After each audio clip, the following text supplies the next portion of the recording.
hostage and raped at her home in the Bronx, and somehow, with the wherewithal to come up with a plan to get rescued, she's ordered a food delivery on an app with a chilling note to the restaurant saying, "Call the cops," and restaurant workers became heroes.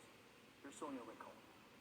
The Grubhub order for a breakfast sandwich and a burger at 5 in the morning on a Sunday was nothing unusual for the folks at the Chipper Truck Cafe. But what was strange was the note under additional instructions. It was clearly hastily written saying to call the cops, have them come with the food, and not make it obvious. She was basically saying to bring the police with the delivery. Alice Bermejo, who owns the business with her husband, says he got a call from the worker who saw the order come up on the screen. They seen the note on the order and they called my husband saying, "What should we do?" He was like, "Call the police."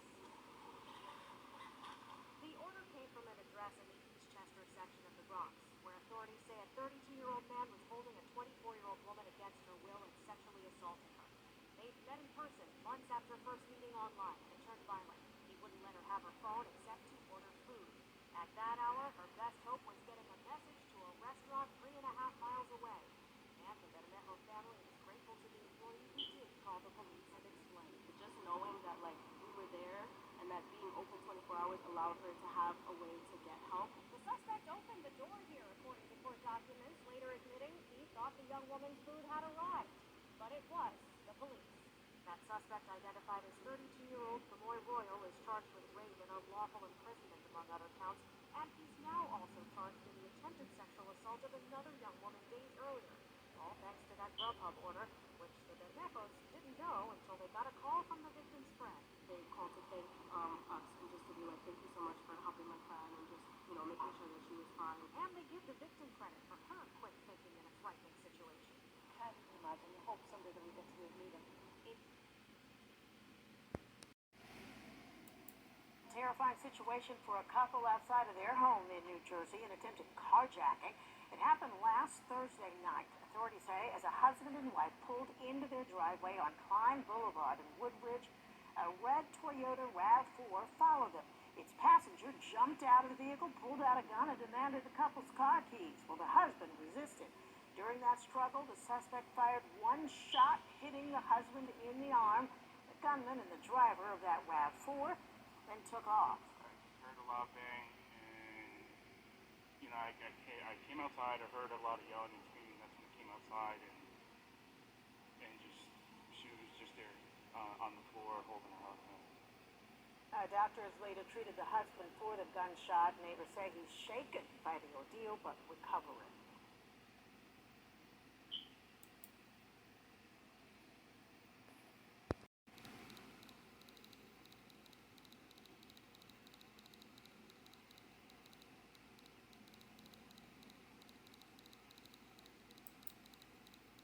French Hill. Congressman, we always enjoy having you on. Let's move on to this. The White House and Democrats keep blaming inflation on the supply chain crisis, but we've got this new development, and it's a dangerous one. There's a growing number of truck drivers now quitting because soaring gas prices are wiping out their paychecks. They're talking $1,000 fill-ups at one time. We're already, at the gas pump, we're already 80,000 truckers short. More than 70% of freight is transported by truck drivers. This is pretty dangerous stuff. Well, Liz, it's great to be back with you, and you're 100% right. There's nothing more integral to our supply chain logistics than having enough well-paid, competent truck drivers in this country.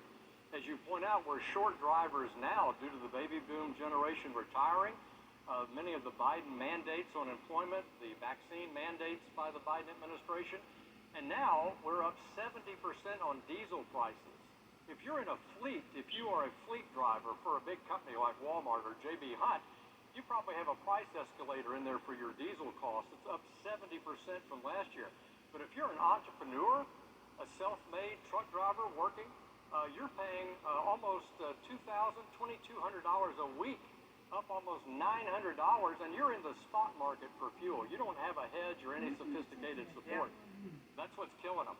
It's an important point you make. I mean, truckers are so vital to our economy. It's a tough job that they do, right? We got to hand it to the truck drivers what they do for us in our country. Hats off to them. But you remember when the Energy Secretary basically laughed out loud when she was asked about increasing U.S. production to help lower gas prices? Watch this. What is the Granholm plan to increase oil production in America? That is hilarious. Would that I had the magic wand on this. The message is we need to increase supply at this moment so that people will not be hurt during the winter months. Did you hear that, Congressman? On one hand, she's saying, I don't have a magic wand. Well, yeah, they've been undercutting U.S. energy from day one, but then she's saying we need more supply.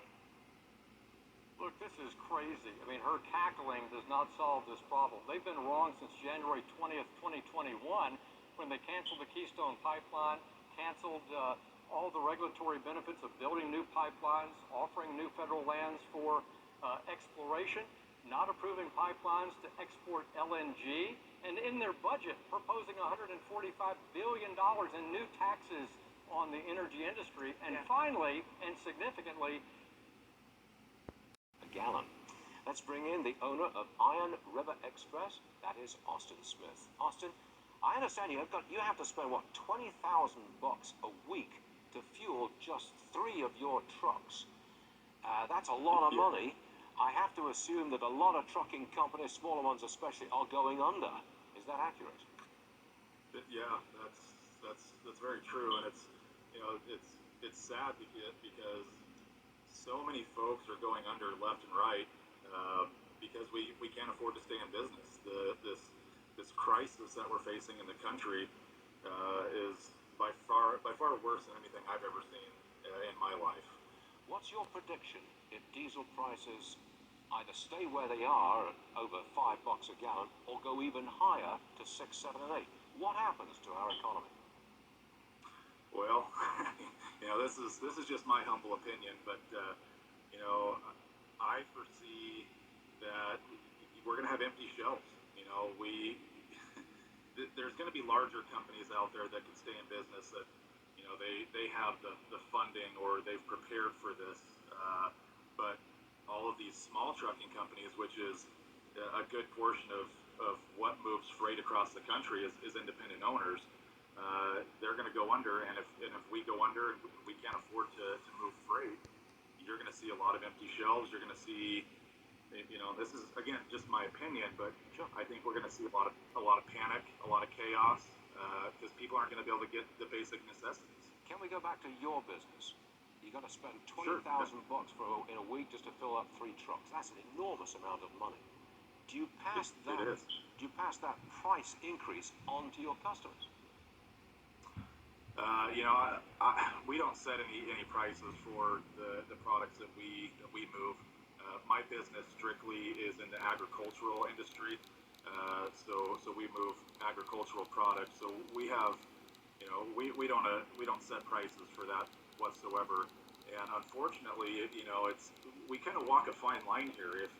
If we increase our prices for transportation to the farmer, or the dairyman, or whoever it is that we're hauling for, there's a potential we could put them out of business. And if we put them out of business, then we're just hurting the economy even further.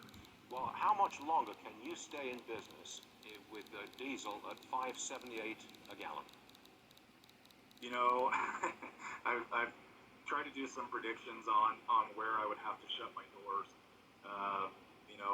If we get up in the mid sixes, or between 6.50 and 7 a gallon, unfortunately, I'll probably have to close the doors. I wouldn't be able to afford to keep my trucks moving at that point. That's